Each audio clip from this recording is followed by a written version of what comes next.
Just got this Funmit dryer heating element kit from Amazon. Just doing a little unboxing on camera so you can see what it looks like and everything that comes with it. So here's a look at the main piece right here. Good condition. Not scraped up, scratched up, or anything like that. Coil looks really nice.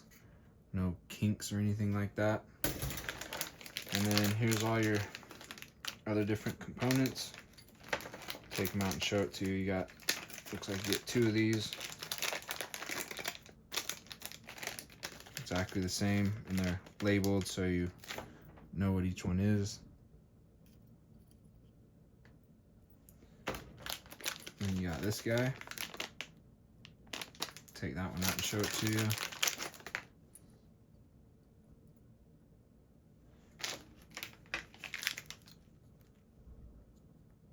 And then lastly, get this right here.